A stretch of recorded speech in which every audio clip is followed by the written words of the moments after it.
Emperor, we come for you. We come for you.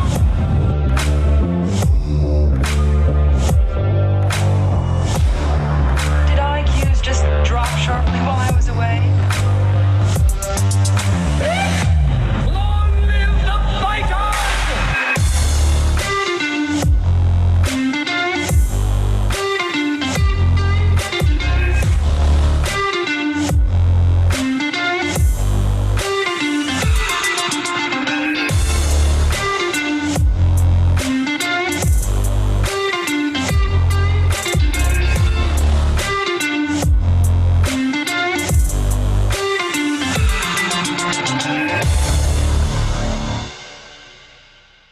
Yeah, once again, our show is brought to you by absolutely nothing. And no one. And no one either. Yes. That's what makes it so great. It's very special. It is very special. It's very, I like our intro. I love our intro. I think it's fantastic. I love watching your face during our intro. Because I can't see you at all when we're doing it. Rolling your eyes and in disgust and disdain, knowing that I am just making fun of you while you can't pay attention. Oh yeah, I can feel it. I can just I can feel it. Yep. In your bones. Yeah. Yeah. Yeah, absolutely feel it here. And looks like you sent me something. Oh my God. Am I gonna hate you? I don't know. You're never gonna hate me. You might say you hate me. Seriously? Yeah. It's a picture of while our intro was rolling, Lucy's rubbing his face and knowing that I'm making fun of him. And you are. Yeah, I am. That's absolutely fantastic. So here we are again for another episode. Do you remember where we are? No, I have no idea where we are. Do you remember? Season 4, like episode 44, 5. Right? Episode number 45. Is it 45? Yes, sir. We're getting close. Yeah. We're getting close to the big 50. It's crazy. Yeah. That is insane. Well, here I have on the website. No, the website only says episode 43. That this one would be right? 43. Well, that's what the website says. Oh, well, it must be right if that's what the website says. I don't know. The website could very well be wrong because I do it. Hey, Snurdly, what episode are we on? Yeah, see, that's the problem. We don't have a Snurdly. Once again, it comes back to that. He says he doesn't know. He can't keep up with us. Oh, it's fantastic. Well, we're slowly coming up to episode 40, number 50. We are the big 50. We're getting there. So according to my count, which is not official, we are on season 4, episode 5, number Correct. 43. 43. Okay. Of the Fusion Underground.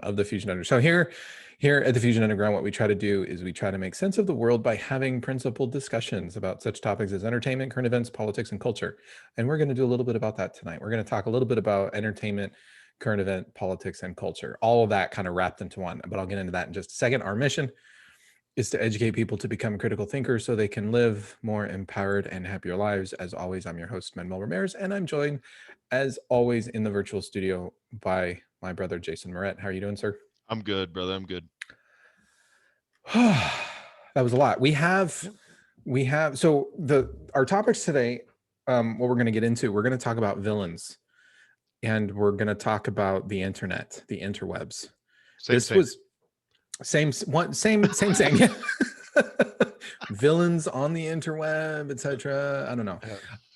But this came about with a conversation that I had with a different friend of mine a couple of weeks back, and we were kind of debating this.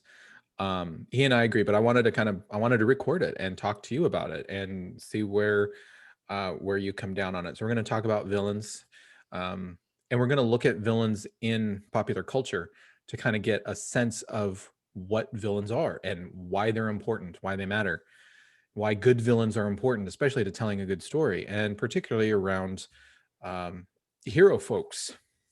Okay. Those who do the dastardly do. The dastardly deeds of Deedinus. Yes. So we're gonna get into that. But before we do all of that, before we do that, we do have some other stupid news that we have to talk about. Oh, okay. So we do have some stupid news. For example, this is a story where some guy woke up to a woman holding a bag of pepperoni and drinking soda in his house. What? Yeah. Yeah, it says Mobile, Alabama. A man in Alabama woke up to an unexpected visitor in his home Sunday morning, police say. Mobile police Mobile police were called around 8:20 a.m. on a report of a burglary. The man who lives in the home told officers he woke up and found a stranger standing in his bedroom, drinking a Coca-Cola and holding a bag of pepperoni from his refrigerator. He told police he had to physically force her out of the home after she told him she was cold and hungry. As it turns out, the woman said she was cold and hungry, making it quite clear that this man was very single because there is no way you are cold and hungry, open a refrigerator, and grab the pepperoni unless that's literally the only thing in there, right next to the Coke and Jim Beam. Police tracked down the pepperoni perpetrator at a nearby church. I have so many questions, and took her into custody. Hopefully she'll get the help she needs. As for the victim, good as man, get yourself some vegetables. Yeah, I don't know what to say to that. The crazy part is that's twice tonight I've heard a very similar story. A similar right? story nonetheless. Yes, actually, so funny. I don't know if anybody out there or you are familiar with an app called Nextdoor. I use that Nextdoor. Yeah, I actually got that just because I had some like baby clothes my wife and I were looking to get rid of because we didn't need anymore. And I happened to see today that there was a post that somebody actually put on here. Just that a drugged out guy walked into our home. Some guy who was totally drugged out of his mind just walked into our home while a roommate and I were home. Only reason we heard him was because our dogs were barking. Come out of the rooms just to see him standing in the middle of our living room. We had no idea who this guy was or what his intention were, so we pulled out our guns on him and got him to get out of the house. He took off down the street, and that's when the police were called and situation handled. The police got him. But can you imagine that? You come out of your bedroom and there's some dude just kind of standing in your living room. What's up? What are you doing? Yeah. Who are you? Why are you here? It's cold outside. I was hungry. You need more food in your fridge. You only have pepperoni. You must be single. So if you're cold and hungry and you go into a house and you find something to eat and drink, why do you go into the bedroom and watch the person sleeping who lives there?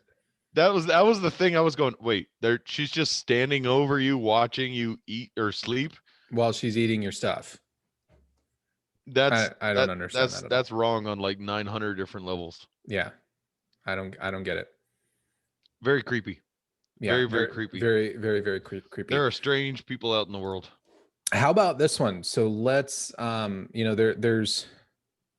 are crazy things happening in the world, especially if you live in California. Well, yeah. Because they've been battling COVID over there, like in draconian type measures. Right. Well, Los Angeles has decided in their infinite wisdom that they will ban televisions in restaurants. Yeah. What? Yeah. So the County of Los Angeles Public Health issued a proclamation citing recent updates, dated 1/28/21. So just a couple days ago.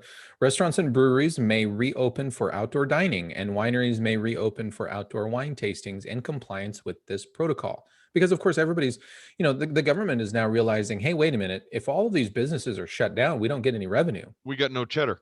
We can't collect taxes if they're not actually making money. So we got to open them back up so they can make some money so we can collect taxes. Not to mention that there are a lot of people in LA that are just kind of going stir crazy and saying enough. So of this protocol, employees that may come in contact with customers must wear both a face covering and a face shield at all times when interacting with customers and when in customer service areas. This is absolutely ridiculous. Agreed. Outdoor dining table seating must be limited to no more than 6 people per table. What? Because 8 people, that's where COVID spreads. Because It has no regulation on how big the table is. So if you've got a 4-person table, you can still have 6 people at it. Uh-huh. Or what if it's a small 2-person table? Can you still have 6 people at that? So all of This whom is so stupid.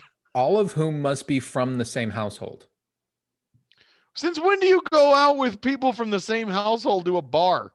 Yeah. Like ever. All establishments must post signage and verbally inform customers that everyone sharing a table must be from the same household. Okay. All right, you know what? I'm Because gonna go to a bar with 5 of my buddies because we all live together. It's a frat house. and I'm gonna go, hey, we're all butt buddies. Don't you judge me by my choice of lifestyle. We Right. all live together. We share the same bed. You want to know what else we do together? Eat at a restaurant, apparently. Now give me my beer and get the hell out of here. I mean, this is just ridiculous. Why 6 people? Why no more than 6 people? They don't know. They gotta stupid. There are additional rules in this protocol. Of course there are. Outdoor tables must be repositioned or removed so that all tables are at least 8 feet apart. What happened to 6 feet? Oh wait, no. People take up space. 1 foot of space per person on each table, so that keeps 6 foot of distance. I got it. Okay, that makes sense. Sure. It doesn't have anything in there on facing due east and west? No, it doesn't say anything about that. Televisions or other screens that broadcast programming must remain off until further notice. Because people that are watching TV and eating stick around longer? Either that or you can get COVID from the television set. I have no idea. I do not know. This is ridiculous. Well, because if you're jumping up and down and screaming at a sporting event while you're at a bar, then you're spreading droplets. That's what it is. Mm-hmm. That's got to be what it is. Yeah. That makes total sense. Absolutely. Customers are not allowed to consume food or beverages unless seated at a table. Yeah. So in other words, they just killed the Super Bowl for all of Los Angeles. Well, yeah. But they but they just killed the World Cup too, right? I mean, because you're a World Cup guy, isn't that like a thing? Yes, it is a thing, actually. No.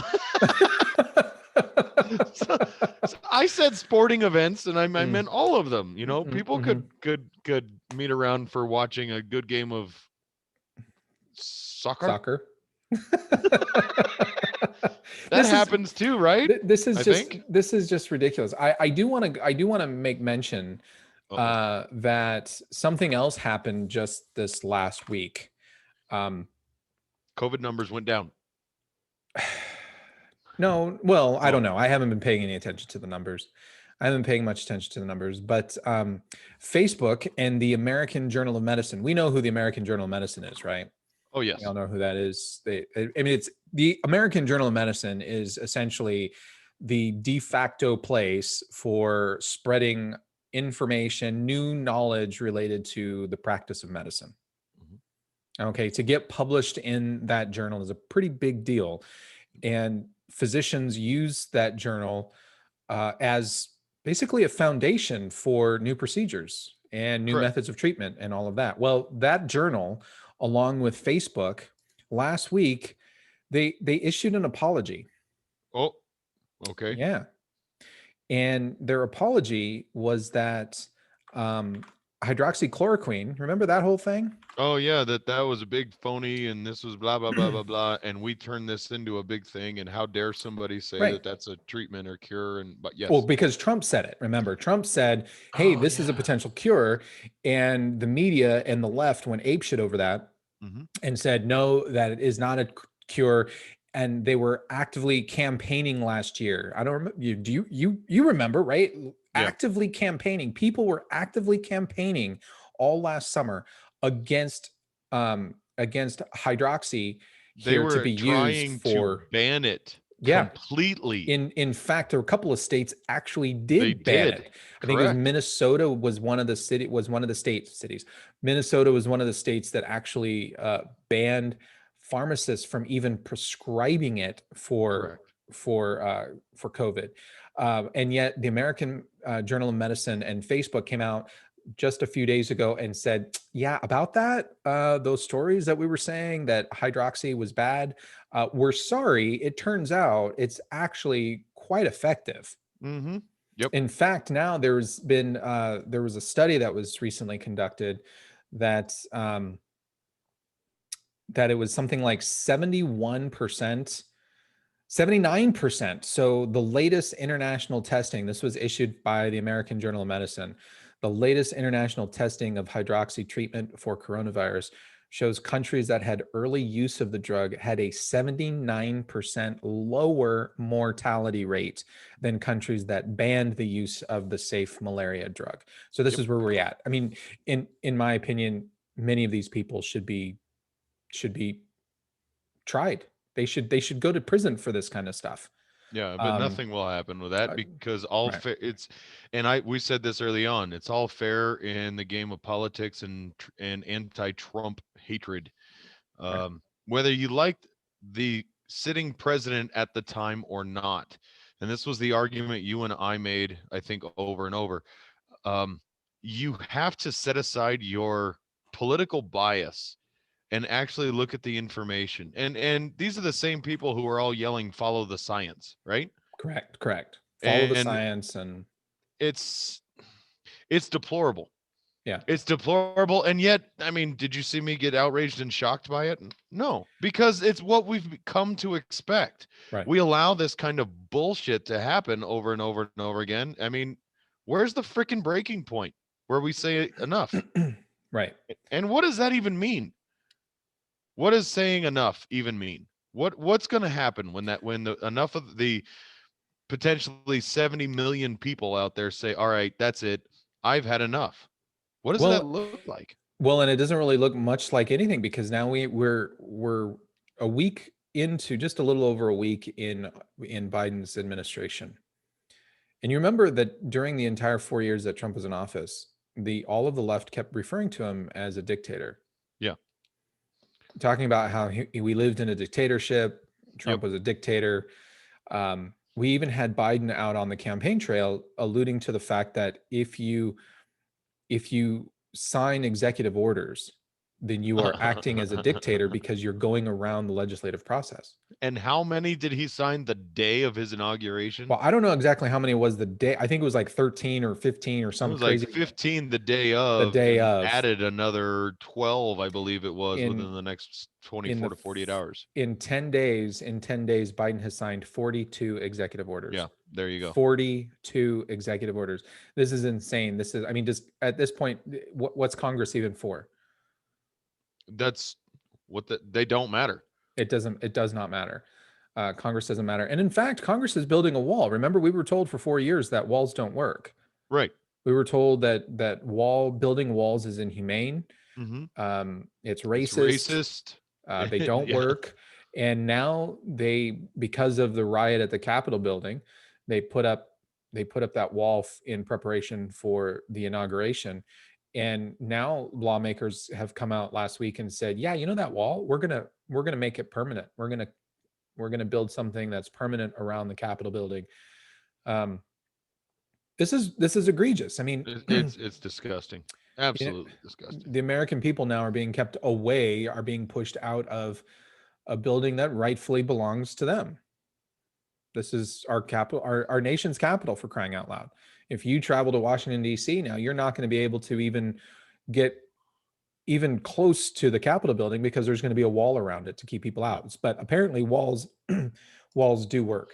Walls work around the Capitol building, but not at the border where people are dying. Correct. Where people are dying. Here's another one. This is I want to share this because I don't know if you heard this or not. Let me share. Yeah. Okay. I'm going to share just the sound here because I want to play this for you. How dare you separate children from their parents? How dare you pull children out of the arms of their mothers? How dare you lie and say you couldn't do anything about it? You're the one who caused it, and you're the one that we're going to make to turn it back, because what you're doing now is lying, lying, lying. You remember that? That was Maxine Waters, right? Maxine Waters. Bless her heart. Yeah. Well, in that speech, in that speech there, this is the clip that I have is the full clip. It's 6.5 minutes. I don't want to play that. But during that speech, she says, if you see anybody from the Trump administration in a restaurant, in a department store, at a gasoline station, you get out and you create a crowd and you push back on them, right? And you tell them, they're not welcome anymore. Right? They're not welcome anymore anywhere. That's what she said during that same speech there. But a few days ago, somebody on Twitter, they took that exact same quote, except they removed the word Trump or the name Trump, and they put in the Cuomo administration, right? from New York. Oh my gosh, what vitriol did they face? Yeah, and the left was fit to be tied. They were incensed. Here's one of the famous leftist journalist firefighter who tweeted out, "This is appalling and dangerous. Encouraging violence must never be tolerated. Shame on whoever is behind this kind of garbage." Jeffrey Dinowitz, he posted on Twitter, "What's wrong with you? Threatening violence against duly elected representatives of the people of New York is fascism. The hatred unleashed by Trump and his gang of thugs continues to reverberate throughout the country. Enough is enough." And it goes on. I have more. I mean, here's somebody who wrote, "This kind of incitement of violence against government leaders must stop. This is not who we are, and we can do better." This is just insane. That is who they are. That is who they are. That's exactly who they are. And they were not only is that who they are, they were bragging about it, and they were applauded for it. Yeah. And like you said, that is the exact same word. All she did, or that person did, whoever it was that did that on Twitter, God bless them, is actually replace the name Trump with Cuomo. That's it. And that's it. And it went from applauded to egregious. Yeah. I hope they actually pointed that out after all the vitriol came out. Well, I just took Maxine Waters' speech, in her words, and replaced the name Trump with Cuomo. I'd be curious to see what the reaction was to those people who were up in arms. Yeah. Oh, did you hear about the anal swabs? What? Wait, I was talking about Maxine Waters' words. Well, and Cuomo, and you went to anal swabs. I understand making a leap from one topic to another, getting creative and connecting things, but no, I did not. Please, this must be COVID related. Tell me. Oh, it is COVID related. Well, Cuomo was COVID related too. Even that quote was about his response, which is amazing to me anyway, going back to that just for a brief second, because Cuomo, the liberal media is coming out and saying, hey, you know what? Maybe Cuomo didn't really do such a great job after all. No shit, you reckon? Really? But China has actually come out with an anal swab to test for COVID. Yeah. How is it administered? Anally. What?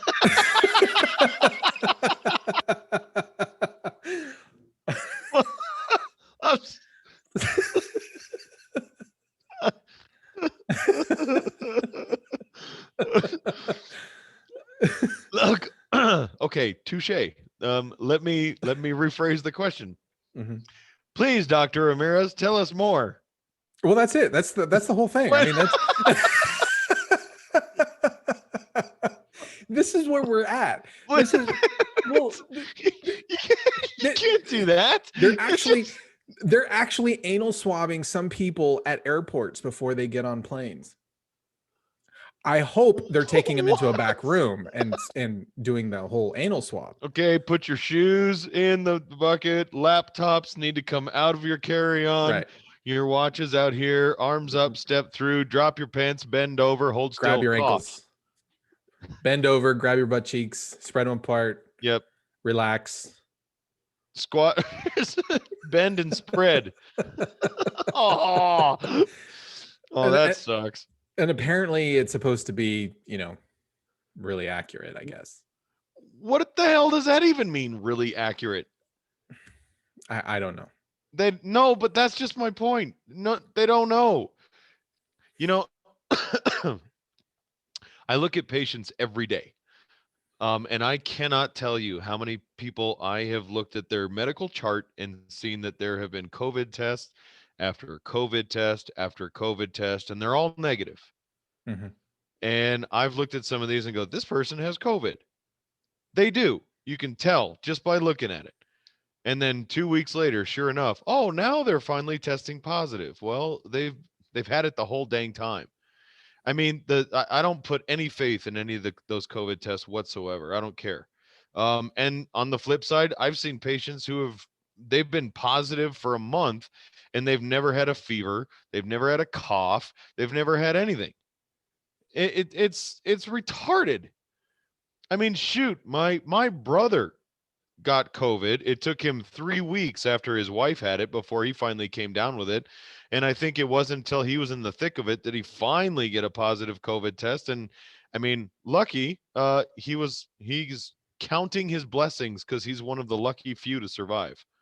Him and 98% of the population who have all had it, but whatever. That's so retarded. I whatever.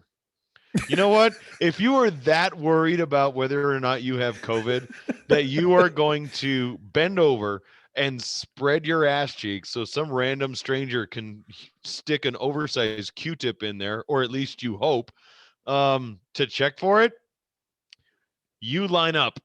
There I'll will take be pictures. people. There will be people in this country that will say, "Yeah, I'll do it," Yeah, I know. because there are people that are so panicked.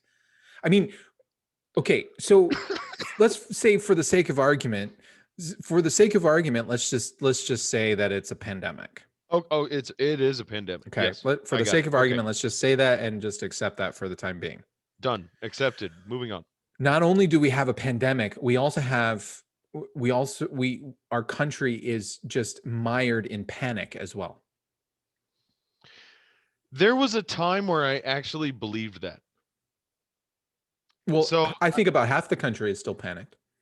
no, I don't think half the country. I mean, there was a time that, yes, I say if you were to rewind and take us back to April, May, right about there, yeah, I would say there was at least half the country was legitimately panicked and freaked out. Absolutely. After having this for damn near a year, I don't think most of the country's freaked out. I really don't. I think most of the country is kind of just over it. And I think even the ones that were freaked out beyond normal mental capacity, I think they've just kind of accepted masks and hand washing and nasal swabs and all that kind of stuff as just normal part of reality now. I don't think they're freaked out by it at all. They just accept it. But I still think about half of the country is in a place where they're not going to go out, they're not going to go anywhere, they're going to take drastic draconian precautions. This week I've run into about 3 different people who said they haven't been out of their house. They go to the grocery store at early hours in the morning when nobody is there. They don't go anywhere than just simply to the grocery store, and that is it. And there are people that are still incensed when they see people who are not wearing masks, that aren't washing their hands, et cetera, et cetera, et cetera. There are people that are still scolding and lecturing people that this is, you're killing grandma, you're killing grandpa if you don't do these kinds of things. There are still a lot of people. Is that half? I think that there are probably about half who fall into that category. And then I think another half of the people don't. I think we're fortunate enough to live in Arizona where we're not on the West Coast. But I think if you go we're not on the coast is what I meant to say. But I think if you get more further into the coast areas and the coastal cities, I think there are tons of people that are still panicked. Well, okay.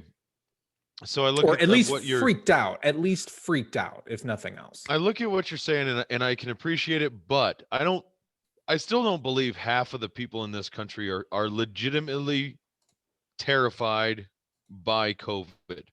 I think that there is a fair percentage of people, especially when you're on the coast and when you're talking about the California coastal part of Oregon and Washington, you have to have a mental deficit to live in that part of the country anyway.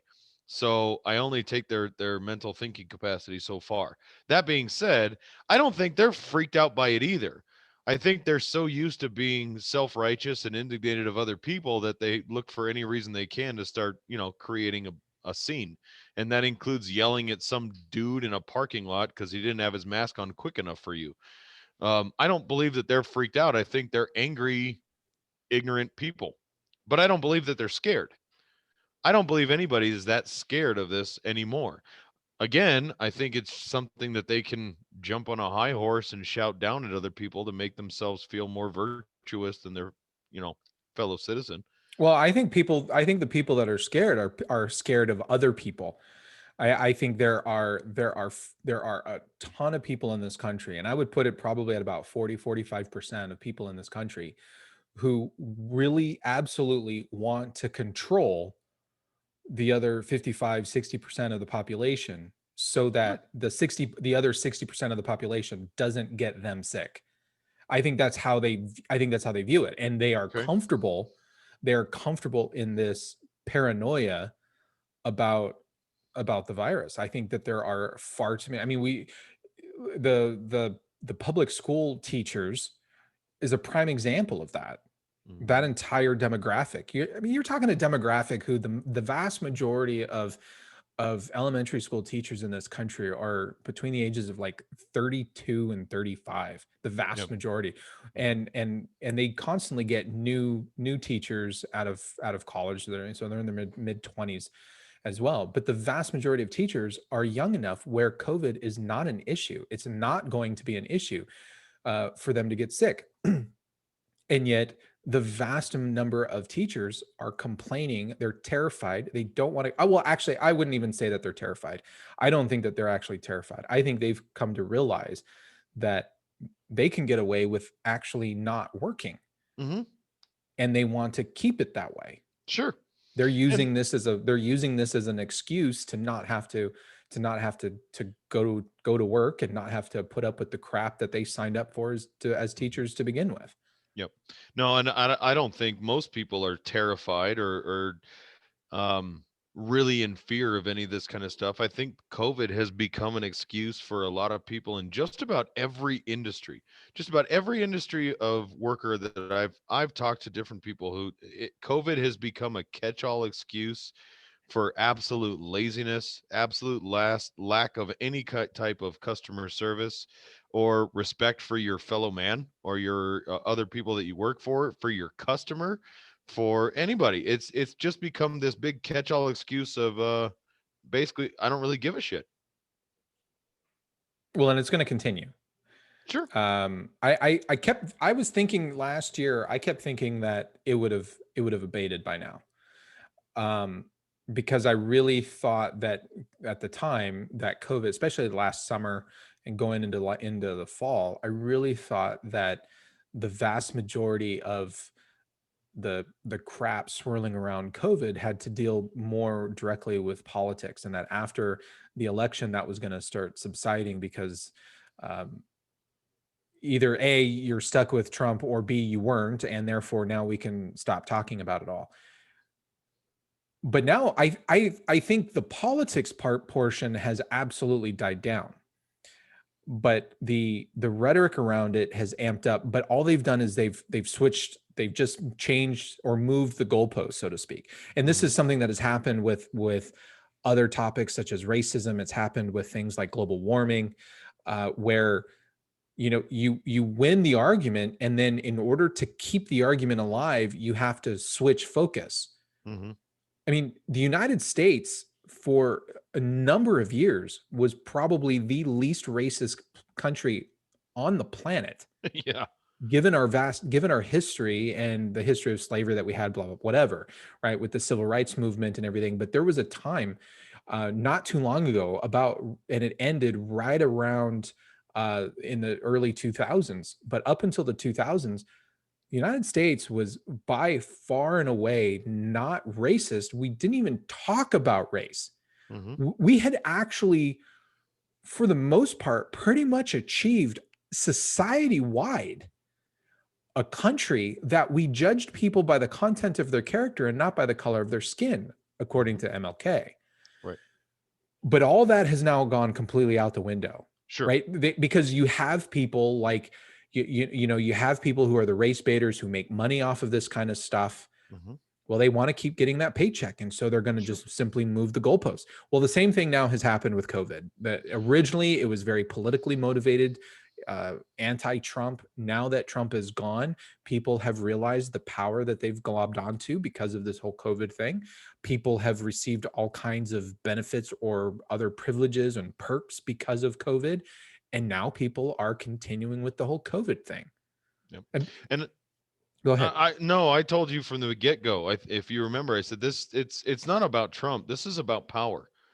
They're going to rein in as much power as they can, whether Trump's around or not.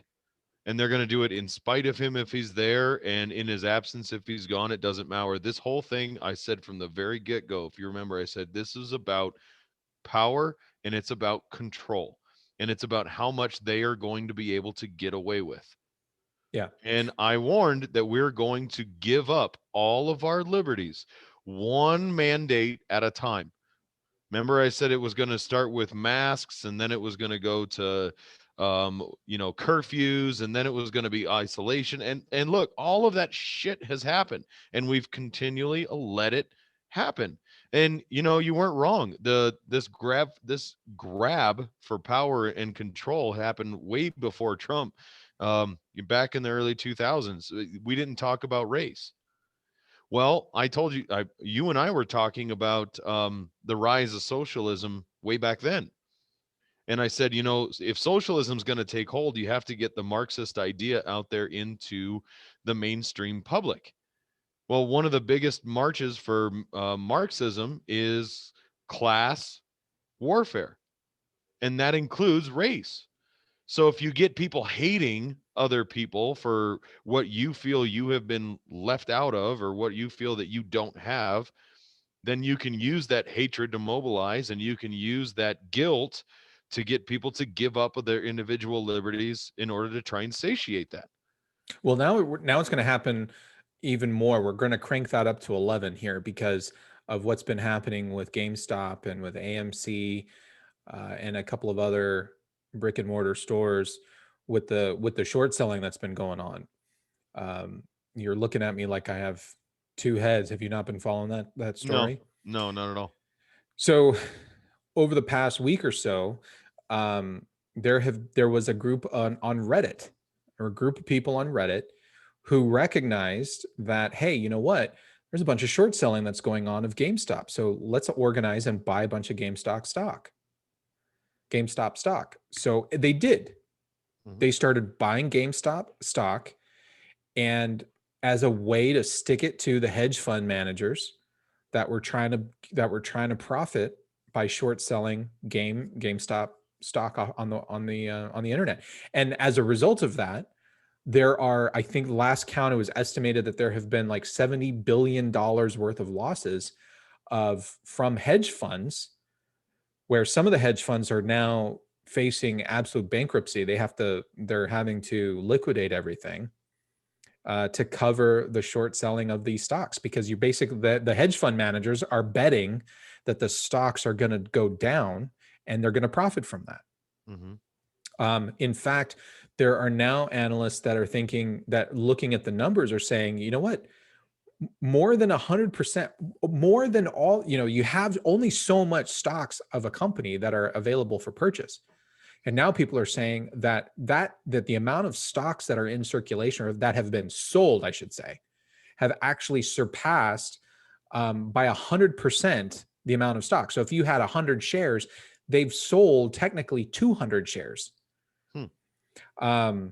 So for those listening who don't know how this whole short selling works and how you make money from short selling, it's actually quite simple. So the way this works is, let's say you own stock in a company, and we'll use some simple numbers here so you can follow the math. Let's say you own a share of stock, and the stock right now is valued at $10 a share. Okay. So I come along and I write a contract with you, and I say, look, for a certain period of time, you can't do anything with the stock, but you're going to let me borrow it. Okay. And you say, sure, fine, whatever. So we have a deal. And on a certain date in the future, I'm going to deliver the stock back to you. I'm going to give it back to you. Okay. You're like, yeah, great, fine. So now I've taken possession of your stock for $0. I didn't buy it. Right. You're just lending it to me. So now what I do is I go onto the market and I sell the stock. And let's say it's valued at $10 per share. So I sell that, somebody buys it, and I get $10. Now, I've put no money up, and I've now made $10. But here's the thing. I have to return your stock to you. Right. So what I'm hoping is that the stock price drops. And let's say it does drop. Let's say it drops to $3. When it drops to $3, I have to give you your stock back. So I'm sitting on $10. Right. I turn around and I buy the stock back at $3. Cost me $3. Now I have $7 in my pocket. On the date that it's now due, I give you your stock back. So you're no less for wear, and I've made $7 on the stock depreciating in value. And so what these hedge fund managers have done is they've taken possession of the stocks and they sold it, but they sold it to more than, if I had one stock, not only did I sell it to Joe Blow down the street, but I sold it to 10 other Joe Blows down the street. The same one stock? Essentially the same one stock, because nobody actually, it's not like you get a piece of paper. You don't get the piece of paper that says you own. That says stock in GameStop. So they're just selling it. And what ended up happening was, because all of the Redditors started buying, the price of the stock went to the moon. It went from like $15 a share to, or whatever it was, to now it's well over $300 a share. Wow. Okay. So now imagine when the day comes that I have to give you back the stock. Give me my stock back. You're like, dude, I have to buy it at the market value in order to get it back. Right. Well, if it's now $300 and I originally sold it for 10, guess what? I got to come up with $290 to buy that stock back. Right. So now I have to liquidate. In some cases, I may have to liquidate everything that I own. And you've got hedge fund managers now that are on the verge of losing all of their homes, their cars, their kids' college funds, all of this stuff, so that they can cover the bet. And here's the thing: you have to cover the bet. You have to. It's illegal if you don't. So you either lose everything, or you go to jail and lose everything. And so, but when you were talking about, the class warfare and implementing regulations and everything, like, well, this is a prime example of it. Now we have people in the leftist media coming out and saying, those hedge fund managers, they were actually the good guys. They're the good guys in this whole equation. And I'm thinking, are you insane? You had a bunch of guys, just every average day Joes on Reddit that said, hey, let's buy stock. Yeah. And they did. And the hedge fund managers are losing their asses over this. I think it's absolutely fantastic. Well, this playing the whole stock market, this is nothing that not everybody wants to do that, because there's risk. Now, those guys, those hedge fund managers, they know that. And I'm sorry, this is one of those times where you kind of lost, man. But sorry. I'm willing to bet that those hedge fund managers will get a bailout from Wall Street. I have a feeling. I feel that they're going to get bailed out, and the feds are going to use this as a way to increase regulations so that Redditors cannot come together and share information. I mean, you had the app. There was an app called Robinhood that you can do stock trading on your mobile device. Last week, Robinhood, they suspended trading of GameStop stock on their app. They just shut it down. Yeah. I mean, this is unheard of. Yeah. And that's, for a publicly traded company, that's supposed to be illegal. It should be. It is illegal. That's not supposed to be allowed. Sorry. And here's the thing, the SEC, they're supposed to be watching all of this. Now, I don't have a problem with short selling per se. I have a problem with the unlimited naked type of short selling, where you're selling well above and beyond the number of stocks that you have. Mhm. But I think if you get somebody, if I can borrow stock from you, why can't I sell it and then buy it back? As long as I cover the deal, Mhm. right? I don't necessarily have a problem with the short selling. I have a problem with all of the activity that surrounds short selling, because hedge fund managers, they use short selling to literally drive a company into bankruptcy so that their buddies can come in and buy it up and break the company up and sell it for all kinds of profit as well. So everybody's profiting on the deal except the company owners. Yeah. There's a lot of vileness that happens around the short selling that in my mind makes it absolutely immoral to do.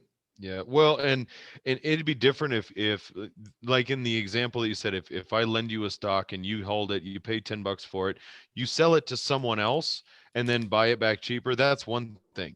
But if you are buying one stock and you sell that stock 100 times, you don't have that to sell. And that's no, that yeah, that's deplorable. That's, and you know what? So I don't feel sorry for you. Sorry out there. I don't feel sorry for If them. you're a hedge fund manager and you bought one stock and sold it 100 times and now you're, nobody's there to cover your ass because you screwed up. Well, sorry, this one bit you in the ass. Yeah. Learn from it. Or what did your mom say? Builds character. Builds character. Suck it up, Buttercup. I hope they lose their shirts on this whole deal. Yep. It'll be interesting to watch in the coming days to see actually all of the bloodletting that happens. And I fully expect that there's going to be a bailout, Sure. which means you and I will end up bailing out these Wall Street Yeah, idiots. we'll pay for that. Right. For We'll pay for basically that. unlimited. We're basically financing a trip for them to Vegas. Mm-hmm. That's what this Yeah. amounts to. In fact, now this is not financial advice by me, but in fact, you have better odds if you just look at the odds. If you're just an odds person, Mhm. you have better odds rather than trying to dig into the stock market and trying to figure out which stocks you should or shouldn't buy and spending all that amount of time. And then, maybe be lucky if you get a 10% return on investment. Mhm. And in some cases, the odds of it actually returning an investment may be pretty low. Mhm. In fact, I think the odds of actually returning an investment on the stock market is right around 20%. Not terrible. Mhm. But if you learn to play craps, Yeah. if you learn to play craps, the odds of winning at craps is like 50%. I didn't think it was quite that high. Oh yeah, it is. If you just bet like the come line in Vegas on the die rolls, you don't even have to grab the dice and roll them. You can just bet that come line, and it's like a 50% shot over the life cycle of you playing the game. It's actually really good. It's the best odds in the house. See, and You're better off playing craps. I was always under the assumption the most fair as far when it came to odds of any game that you had to play would be to play either red or black or odds and even on roulette, and that you're at 48% or something. It was the closest to 50-50 you could get, because even the house still has the green and 00. Yeah, on but each. the thing about the roulette wheel, if you play red or black or just odd or even, yeah, because there are the 0 and the 00 or whatever, the green ones.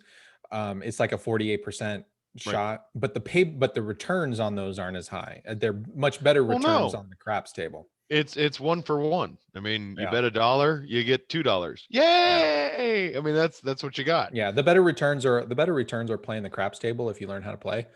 But the point I don't is, know how to play craps. the point is, you can still play the roulette wheel, or you can play craps, and you're probably still have a better return on investment with better odds than you would be playing the stock market, just generally speaking. Yes. Yeah. Yes. But I had that experience with roulette. You were there. Uh-huh.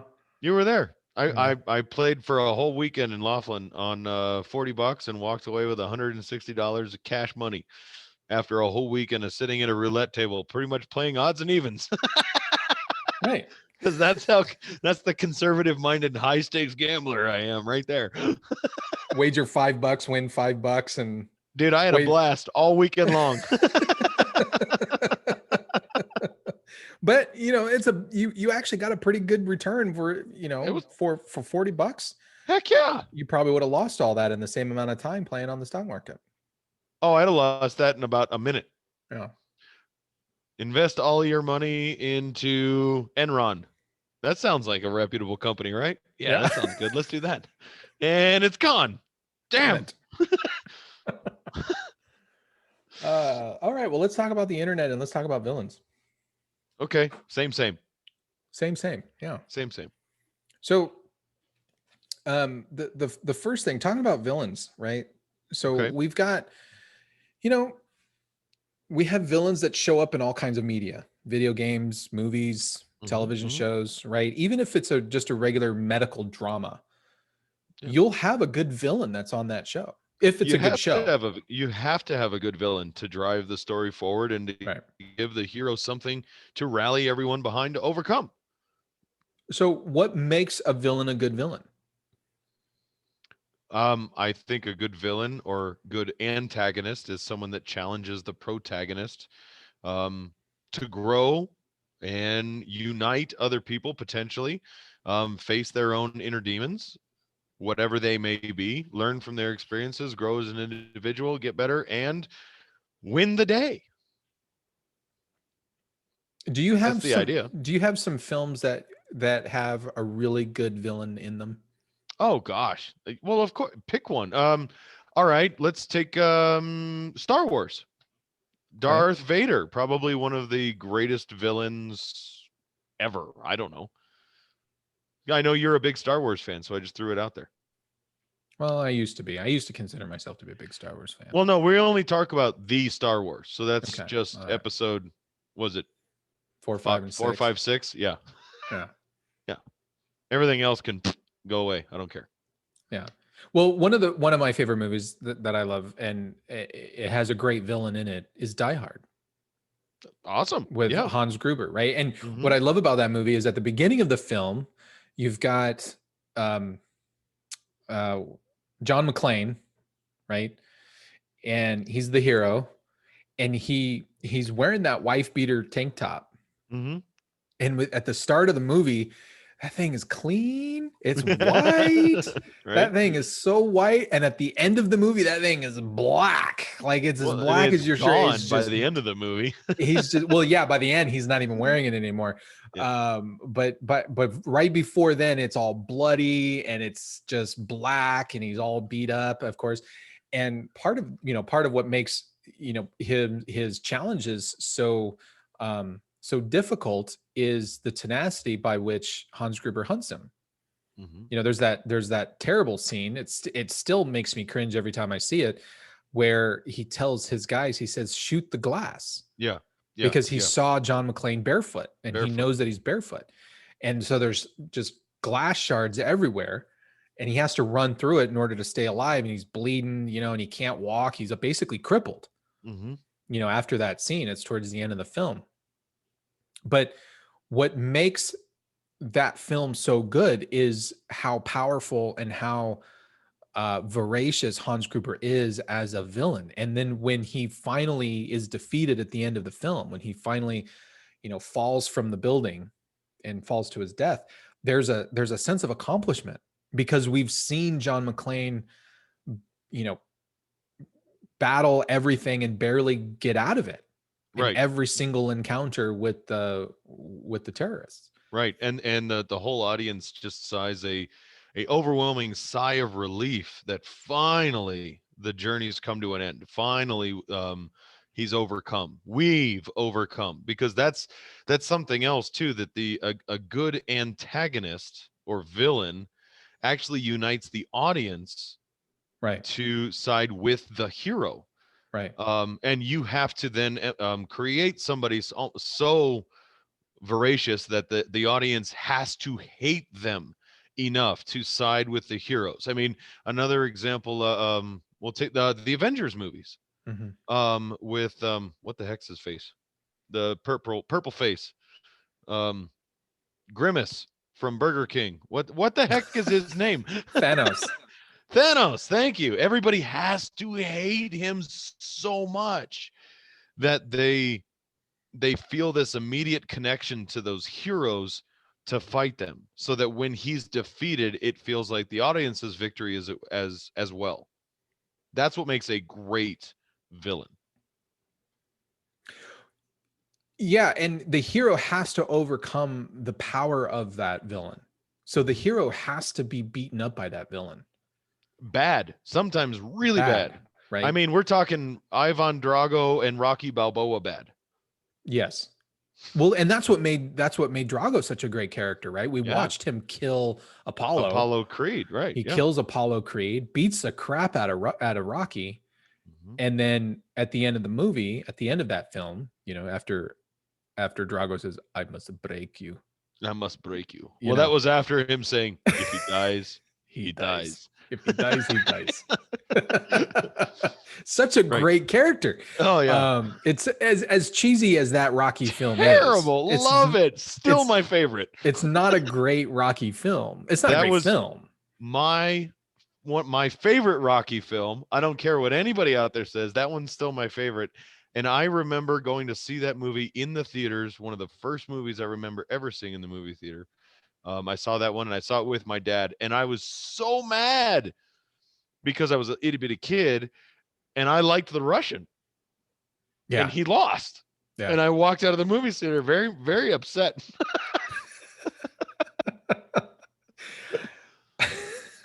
Sorry. Anyway. You know, and if that villain's not powerful enough, then there's no point. Sure. Right. If the villain is just a pushover, then what's then you don't have an obstacle to overcome. There's no mountain to climb. There's no sense of, as the Italians say, fiero, that sense of victory in the face of defeat. That thrill of victory. You don't have that. It's pointless. There's no thrill, right? Because, well, you might as well just gone over a speed bump. It wasn't a mountain that you had to climb. You didn't lose anything about it. The problem that I'm having with a lot of villains now, especially in pop culture, is they're completely watered down. Now, you brought up Star Wars, so I'm going to use it as a perfect example. I have hated, as a Star Wars fan, going into the the latest trilogy. Oh, I mean, I was excited. I was excited when I heard that there was going to be a new trilogy. They were going to do, 7, 8, and 9. I was excited. I was. And then I went to the movie theater and I thought, what the hell is that bullshit? Yeah. So I was actually having this discussion with a friend of mine about this exact movie. So the villain that you're talking about, and I don't mean to jump your gun, but I'm going to do it anyway, just because I'm that guy. You're talking about Han Solo's son, which I can never remember his actual Kylo Ren. name. Yeah, Kylo Ren. Yeah. Seen the movie a couple times, still don't have it down. He's not memorable. Never will. He's not. The only thing I remember is the guy's always angry and half crying all the time. Yeah, yeah. Which, and for all intents and purposes, his use of the Force far surpassed anything I ever saw Darth Vader do. Ever. Yeah. Well, he stopped a laser bolt in the midair. Right. For crying out loud. I'm like, oh my God, that's incredible. Right. We never saw Vader do anything like that. No. I'm like, why is the guy totally emo soy boy, like crying, tearing his beer all the time? I don't know whether to feel sorry for him or hate him. Am I supposed to empathize with him or want to see the Jedi whoop his ass? I don't know. And it makes me as a viewer very uncomfortable watching it. Right. Where when you contrast that with somebody like Vader, who his presence filled an entire room. He didn't even have to say anything. He rarely did say anything. You didn't want him to say anything. If he said something to you, it was probably going to be the last thing you ever heard because he was just going to kill you. He had the poise that he had, and the absolute presence that he enuted. It was fear. It was respect. It was hatred. You had to take him out. He has to go. He's just all kinds of bad in a big dark cape. He's got to go. I mean, there was a scene. Was it in Empire Strikes Back when they lost? Captain Nita loses the Millennium Falcon, and he says, "Prepare a shuttle. I'll go tell Vader." And the next time we see Captain Nita, he falls to the floor, and it falls at the feet of Vader. And all Vader says is, "Apology accepted." Apology accepted, Captain Nita. He wasn't crying. He wasn't yelling. He wasn't throwing a fit. He's just like, thanks. Yeah. Peace out. You're done. You're done. You are I no relieved longer, of duty. you are relieved of duty. I will find somebody more competent than you to do your job. Right. Right. And then there's there's also a scene where he's got the two captains on there. One's an admiral and the other one's a captain, and he's choking the life out of the one dude while he's talking to the other guy. And totally calm. Totally very calm. direct.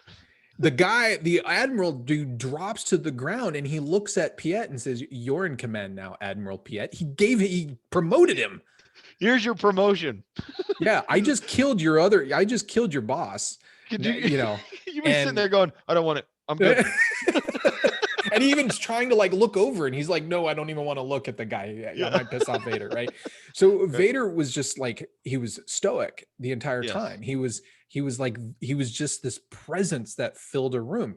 Same with Hans Gruber in Die Hard, right? He was all impeccably dressed. He, nice suit. He talks very educated. He's very eloquent, right? He keeps his calm the entire film. And especially when he comes face to face with John McClane in the, up in the top of the tower there, and how quickly he's able to pick a name off a wall and, and he says Clay, he gives him the name of Clay and all this kind of stuff. But he's just cool the entire time. He doesn't freak out. He doesn't panic. He maintains composure the entire time, and he looks good doing it. And so he's a very formidable force that has to be overcome. Kylo Ren, you're right. He's crying. He's throwing a fit. He's throwing a tantrum. This is nobody who's in control. And therefore, there's nothing for us to actually feel emotionally, intimidated by this guy. Right. Yeah. And you're not. You're like, I got nothing. I nothing that guy. Right. There was a tremendous opportunity there that was just completely blown. Well, and there were so many things about his character, his abilities, all of this. So his understanding and use of the Force, incredible, absolutely incredible. I really should like that. Yeah. The guy's lightsaber, I mean, come on, that's straight out of like medieval times style lightsaber. That's like nerd happy right there. I should be losing it over that. And then you put that just weirdo out there on the screen for him, and I go, wait, what? I don't, what? I'm confused. And I'm lost. And I think overwhelmingly the entire audience, I don't care who you were out there, just kind of went, what the hell is this? Right. What is this? And then when you compare it with the hero, which is Rey, right? We're supposed to like Rey, but she doesn't actually overcome anything of difficulty in the movie at all. In all three films, she never has to. In that first film, she battles Kylo Ren at the end, and she whoops his ass. Yeah, she with no him. training, no nothing. Right. Yeah. He's a master of the Force at this point in his young evil career, right? And he just allows himself to go toe to toe with, and yeah, he was shot in the side, and people say, oh, well, he was shot, so he couldn't really fight well. Oh my God, no. He didn't need to. He stopped a laser bolt in the air. Do you really think he needs to rely on his lightsaber to deal with this peasant? Yeah, literally a scavenger. Yeah. It's so who cares? Like, she overcame that. She battled him and defeated him, no problem. Right. And so she doesn't even defeat him at the end of the movie. They end up having this kind of weird, strange love relationship. Yeah, that's what I'm saying. I'm whoa. Yeah, it was very conflicting. The characters were conflicted even with themselves. It completely created a disengagement with the audience and everybody there. There was nothing. And I think people were actually looking to try and find who the real villain was. Yeah. And they actually tried to garner some sort of hatred and emotional investment in hating the new emperor who wasn't the emperor, somebody else. you've got to try and find somebody to rally up and defeat. It was just, it was hollow. Did It you was watch? weird. Did you watch the Miss Marvel movie? No, no, no. Was it the Captain Marvel? Captain Marvel. Sorry, yes, Yeah, Captain Marvel I knew what with you. Brie Yeah, Brie that's yeah. Larson. Well, so No, the no the idea. character's name used to be Miss Marvel, and then in the comics they changed it to Captain Marvel, and Captain. that's why the film came out as Captain Marvel. But in that movie, you have Brie Larson as Captain Marvel, and then you have this other villain guy who I don't even remember his name. He's an alien, and at the end of the film, she has to battle him, and the battle is like literally 2 seconds. Is basically her hitting him and him flying away into a mountain. That was it. That was the whole battle.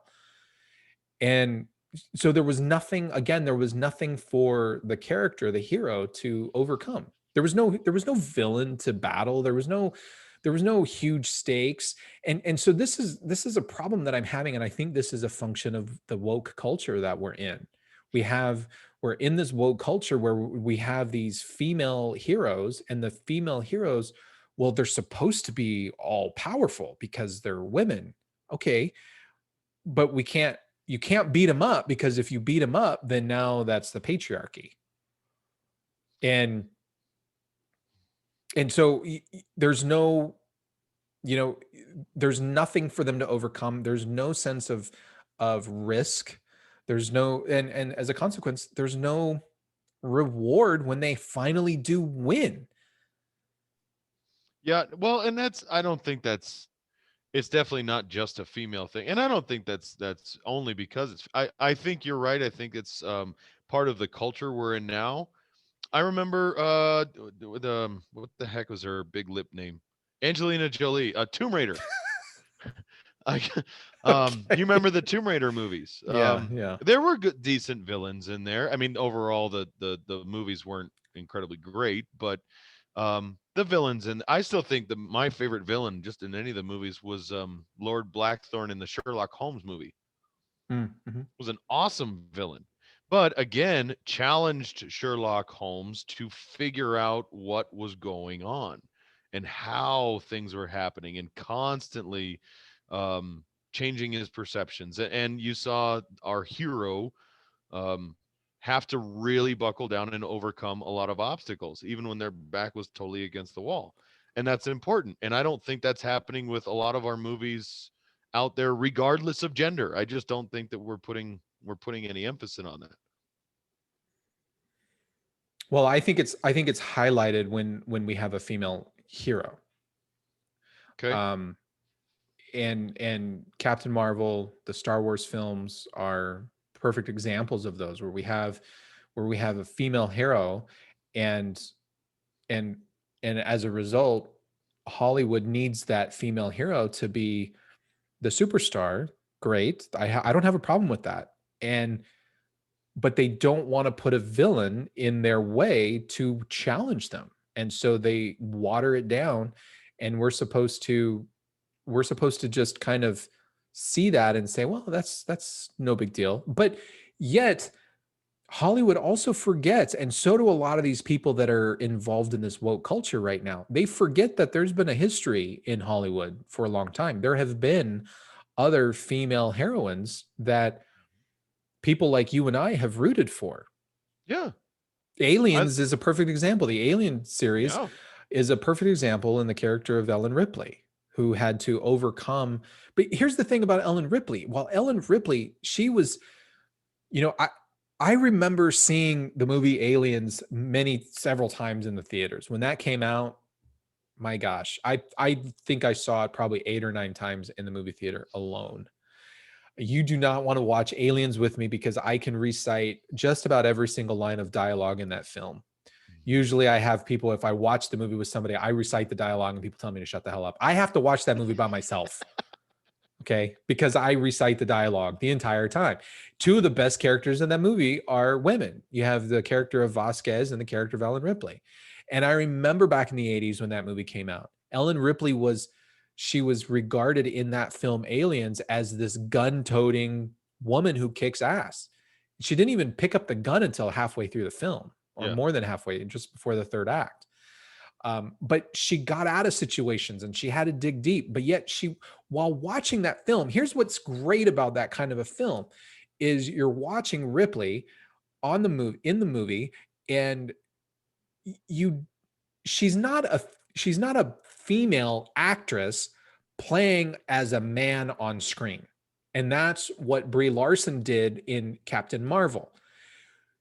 The actress when you're watching the character, you're watching a female, you're watching a woman. She's very maternal. There was maternal instincts that come out in the film with the little character Newt, the little kid. She's still feminine. She doesn't walk around and act like a dude. Dude, is my Sigourney point. Weaver. Right. You have Sigourney Weaver. She's a beautiful woman to look at, right? But my point being is you're watching it and you realize that you're not just watching a woman trying to play a man's part. You're watching a woman play a woman's role. And so she's still very feminine in the film. But yet she reaches down and she finds her strength to persevere and overcome the very traumatic events that she's found herself in, and she does it splendidly. And she kicks ass at the same time. We don't have that in Star Wars. We don't have that in the character of Rey. We don't have that in the character of Captain Marvel in the film. No, well, no, I can't say we do. And all right, so since I brought up the Avengers previously, as much as you know how much I loved the way that series ended, but I will say for the female heroines in that movie, they played female characters. You were able to follow them as females. I don't appreciate the March of the Ladies Hurrah at the end of that whole trilogy. I thought that was very awkward. Or maybe switch it up. What about Wonder Woman? So I haven't watched Wonder Woman 1984. I haven't seen that one yet. But again, with Wonder Woman in the first film, she was the biggest struggles that she had as a character occurred when she was growing up on Themyscira. And so there were other women. So it was her growing up and battling as an Amazon. That was probably the only time that she had the greatest challenge in that story arc of her character. Once she got out of Themyscira, she was basically Superman. She was indestructible. Nobody could kill her. And that's why the hero of that film, Wonder Woman, is actually the dude who I forget his name in the film. But the World War II pilot, he's really the hero of the whole film. I mean, hell, he sacrifices himself at the end of the movie, for crying out loud. Right. Well, and I was talking about that movie and I was like, gosh, there's so much about it I really should like. And I was having a real hard time trying to wrap my head around what was it that made me felt so dang empty at the end of it. And one of the things I pointed to was that there was never any overwhelming challenge for Wonder Woman to have to overcome in order to beat the villain at the end. She didn't even find out who the villain at the end was until the very end of the movie, when Ares actually appeared and she got to take down literally the god of war after one battle. Steppenwolf. His name was Steppenwolf. Or no, that was in that was in the Justice League movie. I was like, no. I'm confusing. Yeah, I'm confusing my villains. But yeah, so she took down literally a god after just kind of toying with him for a little while. And contrast that with the original Superman movies. The Christopher Reeve, the first two Christopher Reeve films. In the first Superman movie, he loses Lois Lane. She dies. Yes. And it breaks him. It does. It breaks him. Now, the whole spinning the globe backwards and turning, that was dumb. But up until that moment, that was a very pivotal. Sure. I mean, he lost everything. And as a character, he realized that, you know what, he can't be everywhere at once, even though he is Superman. He is the epitome. It's what superheroes are named after. They're named after him, Superman. And he realizes that he's a failure. Yep. When he gets there and he pulls that car out of the ground and he pulls Lois Lane out of the car and he kneels down on the ground with her dead body in his arms and he looks at her realizing he can do nothing else and I got goosebumps all over just thinking Oh about it yeah. right now. And he just cries out with that one. I mean, oh, it's that's an There's a incredible moment. It there's a just scene, there's a part where he's pulling her out of the car and he's holding her, and her head kind of just, kind of lolls to the side a little bit. But there's a moment where he like flinches because he realizes, you can see in his body, in Christopher Reeve's body language there, that she's fragile. And there's a moment where he's like, oh my God, she's fragile and he doesn't want her to break, but she's dead. And it crushes him and it kills him. Wonder Woman didn't experience anything like that. Captain Marvel didn't experience anything like that. Ray didn't experience anything like that. And even in Superman 2, he gave up his powers and then gets beat yes. by a trucker, for crying out loud. Yeah. Yep. And has to basically crawl back on hands and knees back to the Fortress of Solitude to try to beg his Kryptonian parents to give him his powers back. Yep. And he does. He cries out again. He cries out, Father, in that empty, and it echoes and reverberates off the wall. I mean, it just, and I will say this for the Man of Steel movie, that new one that came out, which I wasn't an overall fan of that either, but at least at the end, when he does kill Zod in order to save those civilians, even in that moment, he cries out again, which is probably the only time in that entire movie that I felt a proper homage to the original Superman film, and it was because of that moment, that sheer desperation and the finality of death, and it brings that superhuman to become human, where we are able to empathize with that person, and that it's those kind of things. You have to have that in order to build that up, to take those heroes, make them human, so that the audience feels that they're a part and they can relate to that and want to see that conquering of the enemy in the end. You've got to have that I guess that vulnerability, so that the audience feels that they can play a part. And we see that in a movie like Aliens. At the end, when Ellen Ripley, she goes and she's trying to find Newt, and she's got the tracker and she tracks down to the location and she finds the watch, and it's just on the floor and it's got all the goop all over it. And she pulls the watch out and then she breaks down. She now realizes she doesn't know where Newt is. She's not going to be able to save her. And there's a very emotional outlet that Ripley has there when she just, I think it dawns on her that that this child is gone, that this child is dead, and there's nothing she can do to save her, until she hears her scream, and then she's able to rally. But when I saw that film in the movie theater, there was like this collective relief at the end when the Queen was finally defeated. Like, there was this tremendous climax, and and watching Ripley go through that entire arc and being beaten up and go pull, basically just reaching down and pulling herself up by her bootstraps to defeat the alien. At the end, there was this collective sigh of relief, like, oh my God, thank God it's over. You don't have that in Wonder Woman. You don't have that in Star Wars. Nobody gave a crap. There was no emotional investment into those characters. So people listening to like you and I would say, well, these guys are just misogynists. They just don't like women heroes. Bullshit. No. Aliens is one of my favorite films, for crying out loud. I love the character of Ripley. My dog, who's a boy dog, a male dog, by the way, is named after the character Ellen Ripley from Alien. Right. For crying out loud. I love that film. She was a great character.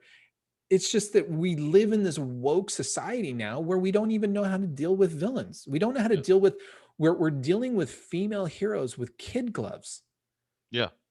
Well, and what unfortunately happens is when you do that, you end up making the female heroes less relatable, less likable. And I mean, Wonder Woman, for crying out loud, talk about the epitome of female superhero I mean, she's Wonder Woman.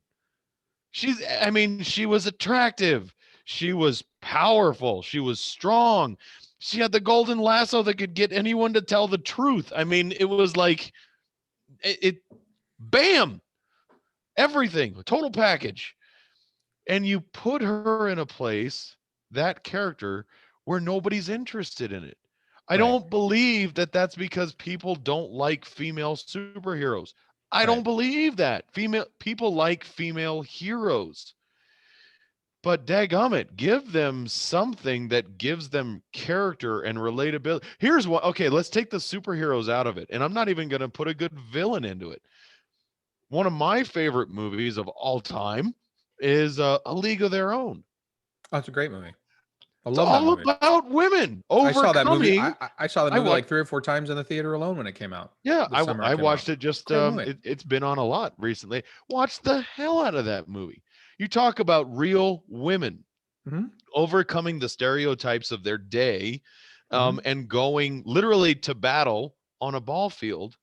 And they're not battling on the field, it's about battling just life and society and the societal Trying to be norms. accepted. Yeah. Trying to be accepted. I mean, I remember, um, Gina Davis's character, Dottie Henson, Mhm. Dottie Henson, yeah. arguably maybe the hero of the movie, but at least the protagonist, at least. And going through and empathizing with her when they brought in that the notice of one of the soldiers for, I think it was Betty Spaghetti's husband had passed. Yeah. And yeah. then when she's crying in her room afterwards, just that hollow, empty. I mean, everybody's just putting themselves in that same place where your loved one's gone. And for that whole movie up to that point, we kind of forgot that these ladies' husbands and boyfriends and significant others, fathers, brothers, they're out fighting in a war and they're dying. That movie could not be And made today. That movie would not be no, made today. And why? Because the character of Dottie, the main character, she's already married. She's a wife. She wants to be a wife. She's just doing this because her kid sister wanted to play baseball. right, right. Her kid sister kind of guilted her into doing it. And Right. I mean, And so no, she's but she's a wife, and she's looking forward to that moment when her husband comes back and she can go be with her husband again. yes. That movie would never be made today. No, it really wouldn't. And terrible as it was, because it was a phenomenal movie. And I mean, here you are. There, she loses. She loses the big game in the end. Spoiler Mhm. alert! If you haven't seen that movie, I doubt you haven't. But I mean, she loses to Yeah. her kid sister, which is kind of it's a bittersweet kind of thing. But I mean, it's not about victory. A lot of times it's about the journey and how we connect with those people. But she's an absolute hero. Yeah. Absolute. So yes, villains today watered down and pussified overall everywhere. It's funny. I guess I hadn't made that kind of same correlation about it being with female heroes, or I guess they're called heroines. Is if that's appropriate? I don't know what Whatever. PC correctness is. Screw it. Um, but it's true, and I think it does an incredible disservice to everyone out there who actually does like female heroes, and I think most people do. And unfortunately, what happens is if you make a shitty movie with a female as your protagonist, then you're just creating more of a problem, and you're just going to throw it Right. off like, well, people are just misogynic and they don't like they hate women. What the heck? No, I hate people who make shitty movies. Right. I hate people that make shitty movies. And the other Avengers, there are female Avengers in the films. Now we haven't, one of the best characters in the film, in those Avengers films, is the character of Black Widow. Black Widow is very powerful. And she's able to kick ass in all of the different Avengers films, even in the Captain America film, Winter With Soldier. zero superpowers. With zero superpowers, right? She's able to kick ass. But here's the difference. Here's the difference with her character. We're not watching her character go through the story arc. We're not watching her character go through that hero arc. So she's a secondary character, and really in the Avengers movie, it's really more about the Avengers going through as a group. So all of the burden of the hero arc does not have to rest on the shoulders of the character of Black Widow. Now, Having said that, Black Widow has her upcoming movie. It was supposed to come out, I think, this last year, but now it's been postponed to this year. It'll be interesting to see. Does she have an actual villain that she has to overcome? I doubt it. I'm not holding out much hope. I think that she's just going to be a badass through the entire film, and we're going to watch her do cool stuff, and people will say, "Wow, that movie was amazing." There's a difference between just being amazing for the sake of being amazing. This is how I felt when I watched the episode 7 of Star Wars. You kind of I was watching it and I thought, wow, there's a lot of action, there's a lot of stuff going on, this is really cool, until I started thinking about it, and then I thought, God, this movie is terrible. Like there's nothing, there's no meat there for me to. After I left, I was like, I don't need to watch that movie ever again. Yeah, there's no substance. No. And the origin story for Black Widow is really incredible. I mean, the way that the assassins were trained in Russia, and I can't remember the name of the actual organization that trained her and brought them up, but they trained all women and only women. But the amount of things that they put them through, and I don't know if they're going to do any of this, so I don't want to get into too much of it in the movie, but what they put them through and made them literally overcome for them just to survive training was incredible. So if they stick to that, I think it would probably be pretty good. Yeah, we'll have to see. Let's see. So let's quickly here talk about the internet. Okay. As a villain, because a friend of mine said that the internet, that he's on retrospect thinks that the internet was a mistake. I can understand that argument. And the position of his argument was coming from the idea that there's so much information on the internet that as a society, we're not able to deal with it. No. And I've made the argument before that I don't think as a society I don't think we're responsible enough to handle the internet. Do you remember when you first were learning to drive and your parents were talking to you about this? This is a great responsibility, and there's a lot of things that you take ownership of when you're out here. It's a very dangerous tool. It's a very liberating and powerful tool. Your vehicle is, but it's a great responsibility. And I remember that. Nobody did that for us when we got online. And I don't think we treat the internet with any sort of respect, not only for what we can do with it, but what we can allow it to do to ourselves. If let's just pretend I was a 16-year-old kid and I had nobody out there and no idea of what the world was really like, and all I ever knew of it was from what I get fed to me online. Oh my gosh. I mean, shoot, you Google one thing and next thing you know, you're 10 miles down the road looking at something you had absolutely no intention of finding out about. But not only that, you're getting it all from who knows what perspective and from what source. I mean, I could post something up right now on probably 4 or 5 different places on the internet and call it truth that Donald Trump was murdered in his sleep. And for all I know, that could be a headline of the Atlantic by tomorrow.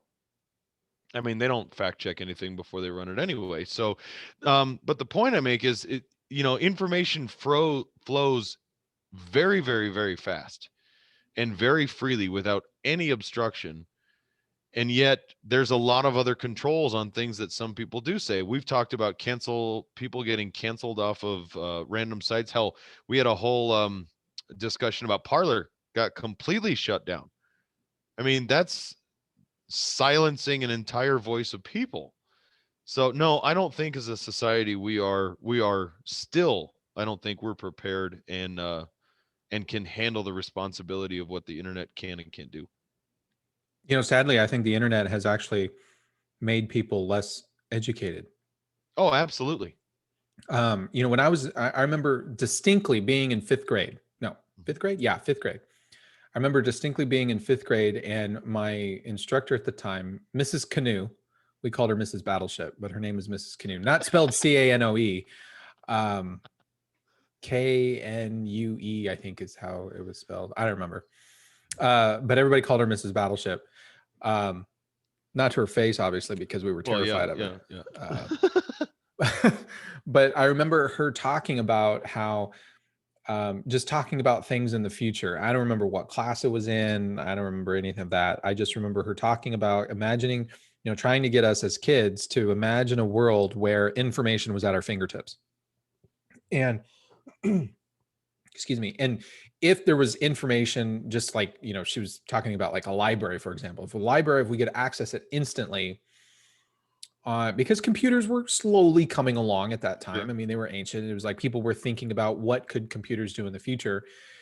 And, she was talking about how if we, through a computer, were able to access all of a library, instantly, then we would be able to spend our time just learning about new things, and we would be able to be introduced to conflicting ideas. And so we would have a better understanding of how the world worked, because we would be able to see all the different ideas. Well, none of that has happened.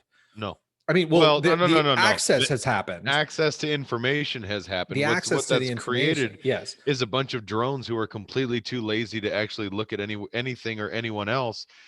And you ask somebody a question, the first thing they do is pull out their little pocket computer in their phone and Google it, and whatever that says, that's law. Well, and there's no reason.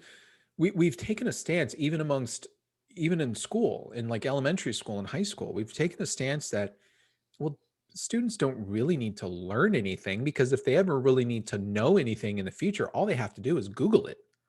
Yeah. And they'll be able to find the answer. If you ever really need to know how to find the hypotenuse of a triangle, all you have to do is Google it and you'll find the answer, right? Or if you ever needed to know when the United States entered World War II, you just have to Google it and you'll be able to be told that. They're getting away from the point. You can't just send kids into the world with no knowledge about anything, because there's going to be a lot of instances where they're not going to be able to take time to Google it in the 5 minutes that they're actually in a meeting or discussing something with somebody of substance. And we're doing people a disservice. In fact, I mean, because of the computer and our dependency now on the internet, kids in school don't even learn about penmanship. No, they don't learn cursive. They don't learn how to write in cursive. They're not doing cursive anymore. No, I don't they know don't. if you've heard that. They're actually taking that out. I remember learning that. I think it was 4th grade. I can't remember. We started learning cursive, but they're not teaching it at all. They've actually removed it from the curriculum entirely. Most schools do their homework on electronically anyway. Mm-hmm. And if they have to write a paper, kids are typing it. Now, I'm not against kids learning how to type, but you have to also learn how to write with your hand, for crying out loud. Right. Because as somebody who likes to write a lot of notes, you can't always be typing. Mm-hmm. I recognize that. And sometimes it's not feasible to just write everything down electronically, because then it's hard to find the information that you've already written down. It's a lot easier to find it if you have like a little notebook that you write in. It's easy just to flip through the papers and go, I know it's back here somewhere. Yeah. Because you wrote it there. But now kids don't even know how to, they don't know how to write in cursive. They don't know how to do penmanship. They don't know how to have a decent penmanship, because they're not writing at all. Mm-hmm. And the idea that, well, we can just look up anything whenever we want to. Now, this all came about because, or one of the comments that I made to my friend at the time was that, a lot of this is a problem because as a society, we're less moral. And he doesn't really give a crap about that kind of stuff. Not like I do. And he was like, I don't buy that bullshit. And I'm like, but I think it's true. I think our society has become less moral overall. And so the shit that happens on the internet happens because, well, like to your point, nobody understands how to be responsible or why they should be responsible. And having a moral foundation gives you the foundation to make those kinds of responsible choices, i.e. moral choices online, and how to treat other people online. I mean, we're vicious to people. Cancel culture exists because people are not moral for all intents and purposes. Right. They're just acting immorally. Mm-hmm. No, and well, I can agree with that to a point. And go back to what you played earlier with Maxine Waters. I mean, okay, so if I actually write that speech out, it's hate speech. I Yes. mean, it's essentially hate speech if I write it out. Right. But if I go out in public and I use a megaphone and I say it amongst a group of people, then it's peaceful protest. It's Only if you're, rallying. but only if you're left leaning.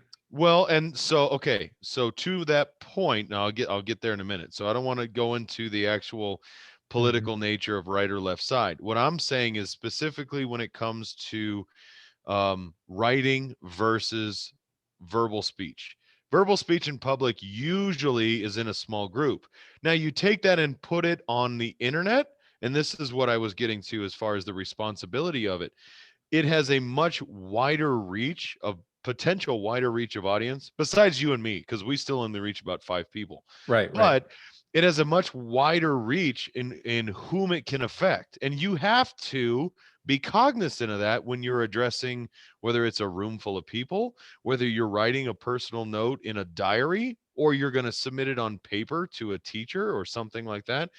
Where you have to consider the audience, and our internet right now provides a mechanism to spread what could be a private conversation to literally millions of people. And there is absolutely no personal responsibility in what we say on the internet right now. And I don't see that changing. Actually, I see it being weaponized more than anything else. And we're seeing that now with censoring of things we collectively don't, quote unquote, want to see, and propping up and spreading things that we do. And that's dangerous.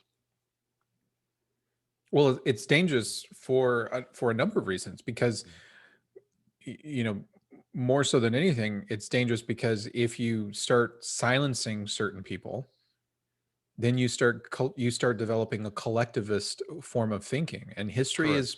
history is filled with collectivist thinking, and the murder that's brought about, the hundreds of thousands, millions of lives that have been lost over collectivist thinking. Right.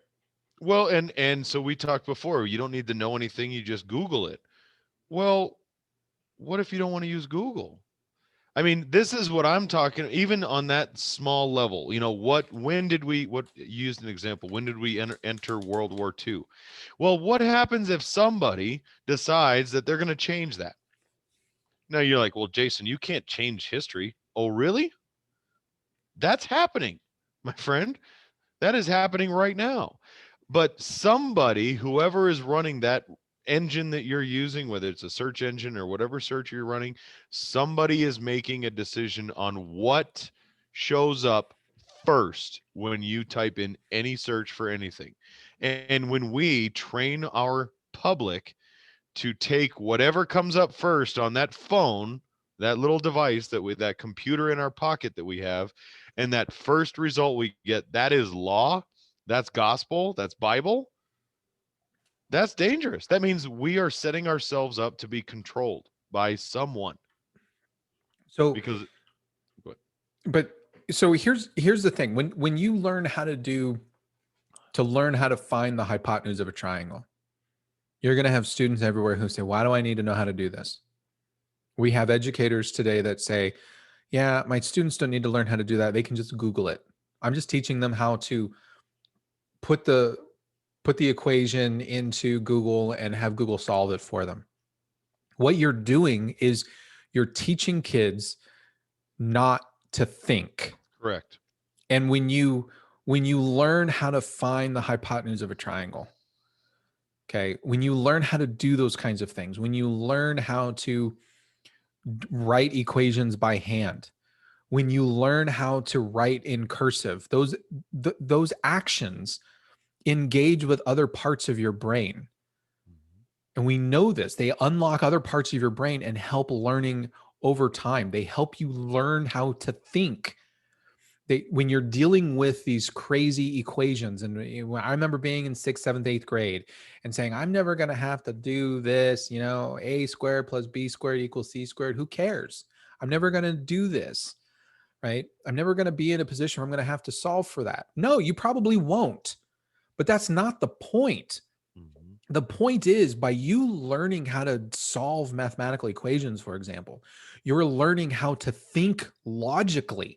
You're learning how to analyze a problem and find a solution to it. If you just plug it into Google, you've stopped thinking entirely. Right. And that's dangerous, because now we're literally giving kids a pass. We're building generations of, we're educating, or not even educating. Can't even call it educating, but we're raising a generation of children who are not thinking.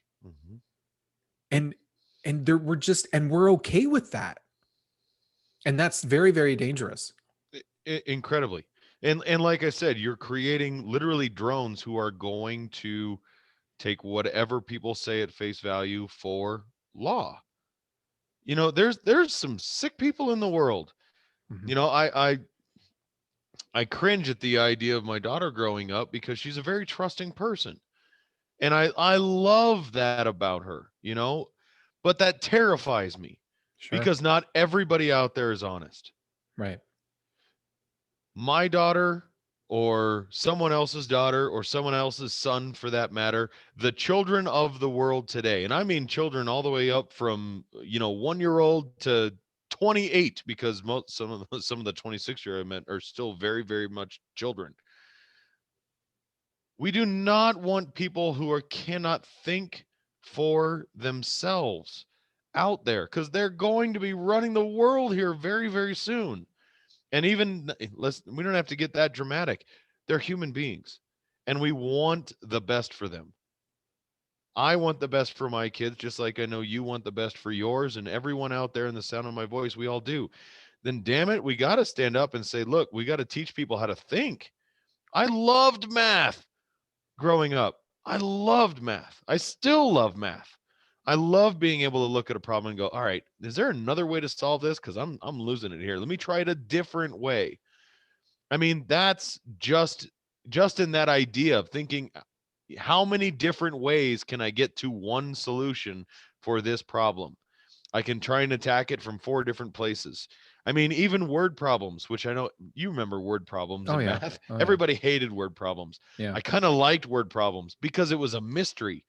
It was like solving a mystery, right? Because there were certain words like is, that's an equal sign. And you write that multiply. down. Of, that's multiplied. Yeah. Or I was picking little things out. It was like it was encoded, and I was like, ooh, this is cool. You know what I mean? I felt like Sherlock Holmes, for crying out loud, doing math. But there was excitement in being able to take that, break it down, and put it into another format, and then come up with an answer and figure it out and go, yeah, I got it. Well, and if our students are not engaging and not doing that kind of thinking because they can Google it, right? You're talking about a math problem that, when we're talking like algebra, for example, if we're talking algebra, you're talking about very simple algebraic equations that are concrete. They're very black and white in terms of how you approach them and how you solve them. Okay. But you build on that. So you learn how to think when confronted with these very black and white problems, and how to find your mistake, because we all make mistakes, and you wind up with the wrong answer, and you have to kind of go back and see, well, where did I make the mistake? If I wrote it all down, I can see, I multiplied when I wasn't supposed to. I was supposed to add first, or whatever. And then and then they grow up, and not every problem is black and white. And most problems are filled with ambiguity and a lot of gray. And now they're going to be in these positions where they have to think their way through them. They're going to have to experiment. They're going to have to come up with ideas to try to solve real world problems, because let's face it, as adults, we don't have real world problems that are just black and white. There's a lot of gray in those problems. And so I fear that we're building a generation of kids that aren't going to be able to think for themselves. They're going to be paralyzed because they've never actually been taught how to think. And getting back to the whole, like, writing things and doing cursive and things like that, studies show overwhelmingly that when you engage with a pen or pencil and you write things down, that your learning ability increases by tenfold. There's been studies where they've looked at learning between students who wrote by hand in a journal and took notes on a topic versus other students who typed on a keyboard into a computer to take notes. Mhm. And the students who typed overwhelmingly, and these are learning studies that have been done multiple times, so they've been backed up by multiple studies and research, but the students who type actually retain less knowledge because they're not as engaged Right. with the content as they are when they write it by hand. Yep. And so we are literally foregoing this. And the internet now, in my opinion, and in my buddy's opinion too, is it's kind of a mistake. And you brought this whole thing up before we started. Is like, yeah, we're going to talk about how the internet was a mistake. Meanwhile, we record our show on the internet. Yeah. Well, and it's a tool, and it is a tool, It should and be a I think tool, yeah. it can be utilized. But if it's the only thing that you know and the only thing that you use, then it becomes a crutch. Right. So I was going back to school and I was doing some of my prerequisites for college, and I remember taking I was taking a psychology course, and it was all online, which I hated the idea, but unfortunately with my schedule it's what was going to work. Um, and I took my first course, and I was actually going through my work, and I was going, I could tell I'm not retaining this stuff. It's not sinking in. I'm not doing it. And I was trying to take notes. I'm like, no, this isn't happening. So I started over, and I actually got a 3-ring binder and paper, and I started literally writing out what was being said. Not everything or word for word, and I was Right. going through and reading, and not, but literally taking notes, a lot of notes, and I started getting it. And I started getting it better and better. And when I went back to review the coursework, I didn't review it on the computer. I reviewed my notes. And then if I was doing a practice test, if there was something I didn't have in my notes, okay, obviously I need to go back and look at that because I missed something. Then I could add it in. But I learned it and retained it better that way. And I always have. And I'm much more in person anyway, so that was another challenge. But you know, we don't teach anybody how to look anywhere else but one place. It's a crutch, and you lose that innovation. I remember my mom, probably one of her favorite stories is we went camping, my mom, my brother, and myself. We went out to the lake, went fishing, and we were all going to crash in the back of the pickup truck and under the stars, and it was going to be great. Well, guess what happened? It rained, and then it got cold, and it was going to start snowing. We're like, well, do we just pack up and go home? Yes. Hell, well, I know you would say yes. Well, no, you wouldn't say yes because you wouldn't have gone out there anyway. There's no way you would Correct. go camping or fishing, especially not both, Right. and especially not outside of the city. So, In the city is just homelessness, is all that is. well, yeah, it's exactly what it is. But out in the woods, it's camping. Camping. So my brother and I are like, well, we were going to get a tarp and put it up over the bed of the truck, and that's going to keep us dry and warm and to keep all the heat in and good. And then we were like, oh shoot, you know what? The middle of that, it's going to fill up with water, and it's going to fill up, and we're going to end up getting soaked. Well, we're going to have to come it up. So we were actually figuring out how to take a busted piece of, I think it was like a volleyball net set that we had brought, and it was broken, of course, like everything else we own, or I own anyway. How do we make a dome in the middle of this that'll actually keep that up and let the water roll off and keep it off of us? And so my brother and I we're MacGyvering. We're literally redneck engineering this whole thing up with duct tape and busted stuff and bungee cords. And my mom is sitting back there just watching the two of us spitball ideas back and forth and figure out how the hell we're going to make this work. But we did, and we figured it out, and it worked pretty darn good. I mean, it wasn't perfect, but it was pretty darn good. But I look at kids now, they wouldn't know what to do. No. Hell, the first thing they would do is, how do I do? Oh wait, I got no signal out here in the middle of nowhere. What do we do? Well, pack it up and go home, I guess. If I don't have the answer within 2.5 seconds on my phone, then I don't have an answer. I need to quit. And that's scary to me because Yeah. I see that overwhelmingly all throughout. And it's not just our youth. I even see that in grown adults now who have become so reliant on the internet to give them an immediate answer and the only acceptable answer within no time. Otherwise, it's not a solvable problem. And we just give up. When I was taking calculus in college, my calculus professor, he allowed us to use all of our notes to solve problems. He said, you can, whatever notes you write down in a notebook, you can use during an exam. And he explained his rationale, his reasoning for that. And he said, look, he said, if let's say you're an engineer one day, he said, you're going to be able to use whatever you have at your disposal to answer certain problems. And he said, and you're probably not going to remember how to do these problems by hand at that point. He said, but that's not the point. The point is knowing that you know how to solve the problem, or at least knowing that there is a solution when you're confronted with a problem. Now, you may need to go look it up, but you'll be able to find it faster if you've already done the heavy lifting of the work and you've learned how to do it by hand. You've learned how to manipulate all of these things. You've learned how to solve the problems and how you solve those problems. In the future, you're going to see a problem and you're going to say, I know that can be solved. Let me go figure out how to solve it. And that's a lot different than just saying, well, let me Google it. I don't know. Right? There's a big difference there. And this is very similar to like a carpenter. You have all these different tools, or a mechanic, right? They have all these different tools that they use every day. But you don't just simply say, well, let me Google how to build a cabinet, and then that way, and then I'm going to magically build a cabinet.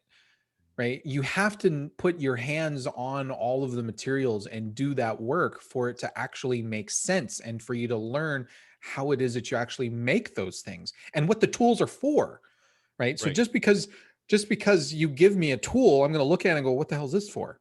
Right. Right? But Right. unless I work with the tool and I do stuff and I build stuff or I fix stuff with it, then I'm going to learn what it's for and how to use it, and when I can use it in completely different situations Sure. that you may not have ever encountered before. But at least I would say, hey, I've got a tool. I think I can use this tool to solve that particular problem.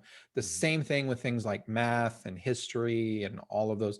We can dive back into that knowledge that we've obtained to pull it out. And quite frankly, I don't really see our younger generation accumulating much knowledge as we move forward.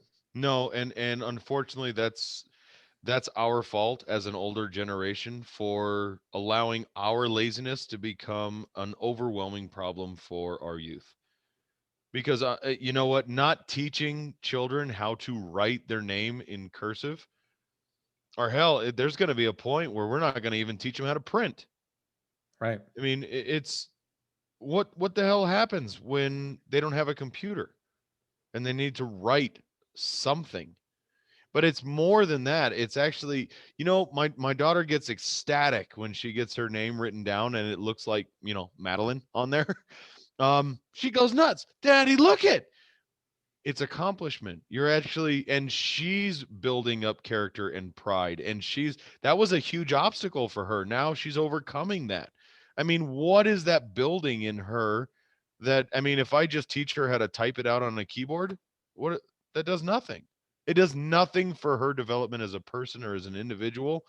And I'm sorry, our laziness and our teachers' laziness has created a very, very big problem in our youth. And unfortunately, I don't see it going anywhere.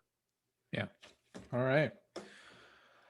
Well, any parting thoughts other than that?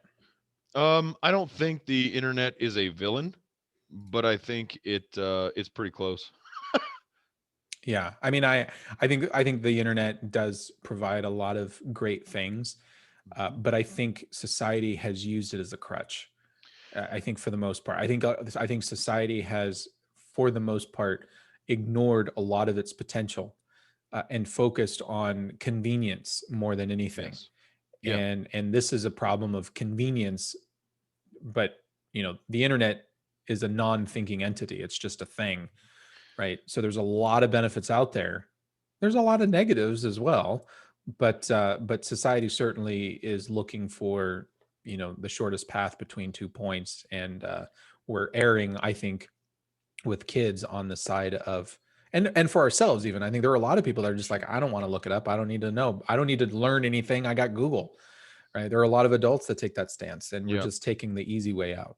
I called to get an authorization from an insurance company for a patient the other day, and the lady on the phone says, "Well, sir, you do realize you could submit this online, correct?" And I said, "Yeah, I'm aware." And there was this big long pause. And she said, "So did you want to continue doing this over the phone?" I said, "Yes. I'm here, aren't I?" Since I got you."